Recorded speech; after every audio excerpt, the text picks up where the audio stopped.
The year is 1883, and America and Europe are getting a new type of entertainment that brings the rough allure of the Wild West to eager crowds. This was Buffalo Bill's Wild West show, a spectacular blend of rodeo, theater, and living history, brought together by the charismatic William F. Cody, better known as Buffalo Bill.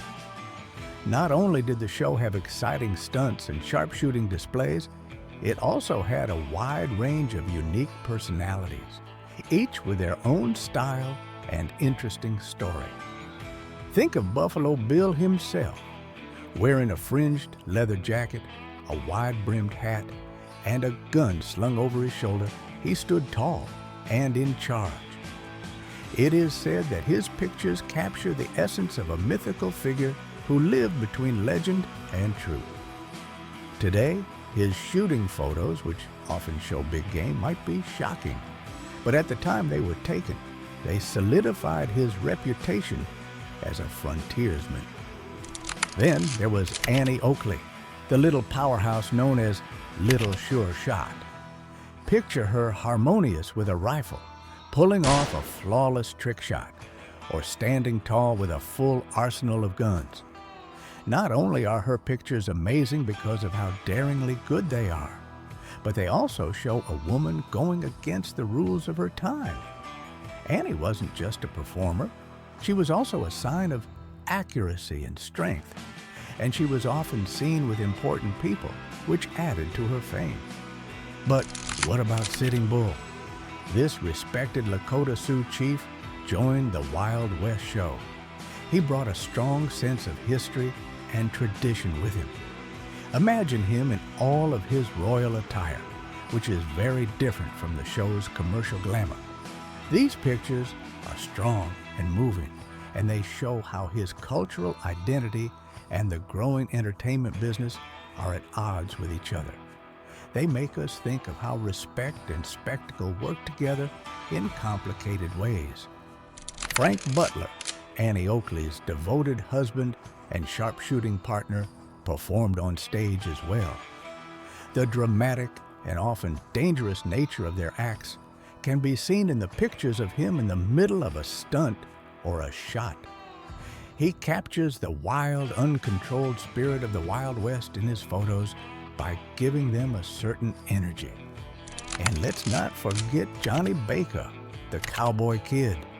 Imagine him riding a fast horse and doing tricks that would normally be very dangerous. His pictures are full of movement and energy, just like the Wild West show, which was all about being brave and trying new things. But this isn't even close to the exciting stories of Texas Jack Omohundro. A scout, cowboy, and performer, Texas Jack brought authenticity and flair to the show. In his fringed buckskin jacket, with his hat tipped low over his eyes, he struck a dramatic pose that seemed to capture the wild spirit of the West in a single shot. He didn't just take pictures. His pictures take you back to a time when the country was a stage and every cowboy was a star. Now, Gabriel Dumont comes in. He is a Métis leader and a great shot. He brought a real sense of heroism and ethnic depth to the show by being there. When you look at Dumont in his traditional clothes, you can see how the past of the American and Canadian West is varied and often troubled. His involvement brought out the show's mix of entertainment and historical reenactment, where real people played themselves, making it hard to tell the difference between performance and history. But this is nothing compared to the arrival of Calamity Jane. Known for her rough and tumble lifestyle, she occasionally brought her larger-than-life persona to Buffalo Bill's show. Picture her wearing tough clothes and carrying a gun over her shoulder. Her eyes would sparkle with the fierce freedom that made her life what it was. Her pictures don't just show a person. They show a time when people were free to be themselves and do crazy things. Lillian Smith, another sharpshooter, often found herself in the shadow of the more famous Annie Oakley. Yet her images tell a different story. A young woman with a hard gaze stood with her gun in a way that made it impossible for anyone to doubt her skill. It was interesting how Smith and Oakley were competitive with each other. It added to the excitement of the show. But if you thought that rivalry was intense, wait until you hear about Red Cloud, a respected Native American leader who taught the Wild West show a lot about history and culture. His pictures, which are often put next to the commercial show going on around him, show how complicated the connection was between Native Americans and the growing frontier. If you put on traditional attire, Red Cloud would stand in contrast to the show's often romanticized view of the West. His appearance brought to mind the real people and events that lay beneath the myths. Think of Pawnee Bill, born Gordon William Lilly, whose very sight makes you think of the Wild West. Pawnee Bill became a hero in his own right by dressing in fancy Native American clothes. People were captivated by his striking appearance and skill as a horseman, which made him more than just an entertainer, but also a symbol of the American frontier. His relationship with Buffalo Bill Cody made him even more famous, and their show became a famous image of the wild, untamed West. But what about Geronimo? Being in the Wild West show with him was nothing less than amazing. Even though Geronimo wasn't a regular member, his presence was very powerful. There was a man who had fought hard against settlers taking over his people's land and was now taking part in a play about that very battle. Pictures of Geronimo in traditional Apache clothes and acting out scenes make us feel both interested and sad because they remind us of the complicated and often tragic history of Native American defiance. Then there's Iron Tail, a Sioux chief whose striking looks came to represent the Wild West show. His full headdress and traditional clothing made for unforgettable pictures that showed the glory and honor of his heritage. Iron Tail is important outside of the show. His face is forever etched on American history and cash as the Indian head nickel, which was based on him. But that was just the beginning. Meet Nate Salisbury, Buffalo Bill's business partner and the manager of the show, offers a different perspective. Salisbury's pictures often show him with the actors, giving us a look at the Wild West show from behind the scenes. He was very important to the success of the show because he had to balance the rough charm of the actors with the practicalities of running such a big business. His appearance makes us remember that the Wild West show wasn't just a show. It was also a business that was well run and well organized.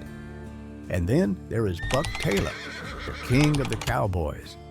His pictures, which show him doing dangerous horse tricks or dressing up in flashy cowboy clothes, capture the spirit of the idealized cowboy. The story of the American West is made up of people like Buck Taylor, who were daring and independent. Not only were his shows acts, but they were also celebrations of a way of life that had come to define a country. But this is nothing compared to the powerful presence of Chief Joseph of the Nez Perce tribe. His appearance was a powerful reminder of the struggles and strength of Native American leaders. Wearing native Nez Perce clothes in his pictures gives people a strong sense of honor and leadership. You can only imagine how heavy history must be in his eyes, telling him in silence about how his people fought for their land. Chief Joseph's appearance on the show wasn't just a performance. It was a tribute to his strong character and the rich cultural tradition he represented. Now, think of Bronco Bill, whose real name was William E. Walters. He was a trick rider whose daring feats on horseback left audiences breathless. Picture him mid-air, his horse rearing, capturing the essence of a rodeo's heart-stopping action. His stunts were not just about skill, but also about the fearless spirit that defined the cowboys of the West. Each photograph of Bronco Bill in action is a frozen moment of pure adrenaline.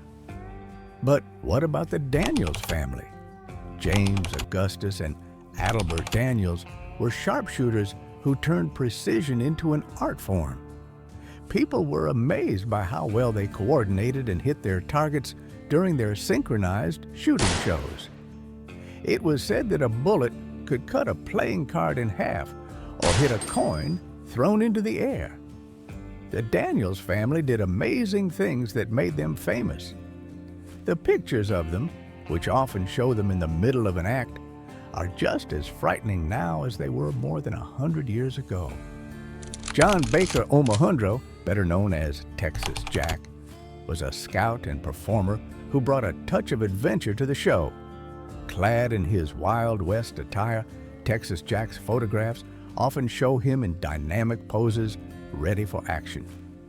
Imagine a scene straight out of a dime novel, where Texas Jack is the rough and exciting spirit of the frontier. These pictures of him will live on forever and continue to make people dream of cowboy heroes.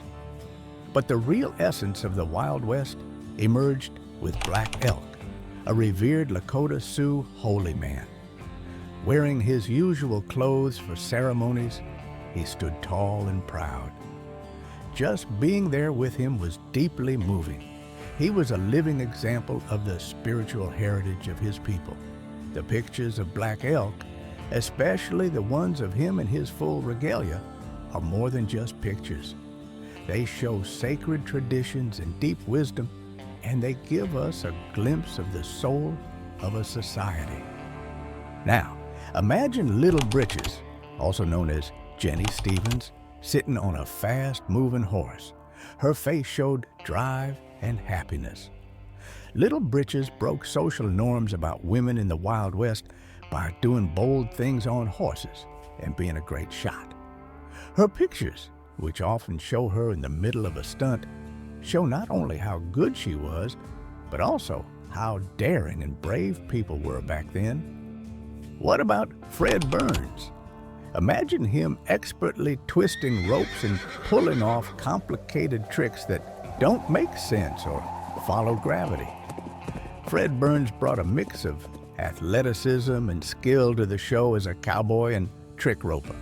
Pictures of him doing it, with the ropes swirling in perfect arcs, show how exciting and precise his job is, catching moments of pure, thrilling performance. And then there's Princess Winona, known offstage as Lillian Frances Smith.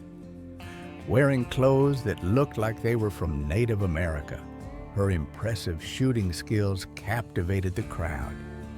The pictures of her, which usually show her holding a gun, show a mix of grace and deadly accuracy. They remind us of how skilled and entertaining she was, making her one of the Wild West show's best acts. But that was not all. Lastly, think of Sitting Bull's granddaughter, a lesser-known but equally significant figure. She wore traditional clothes that honored her family history while she was on the show and stood next to other artists. Her pictures are strong reminders of cultural resilience and continuity. They show how tradition and entertainment can coexist in a world that is changing quickly.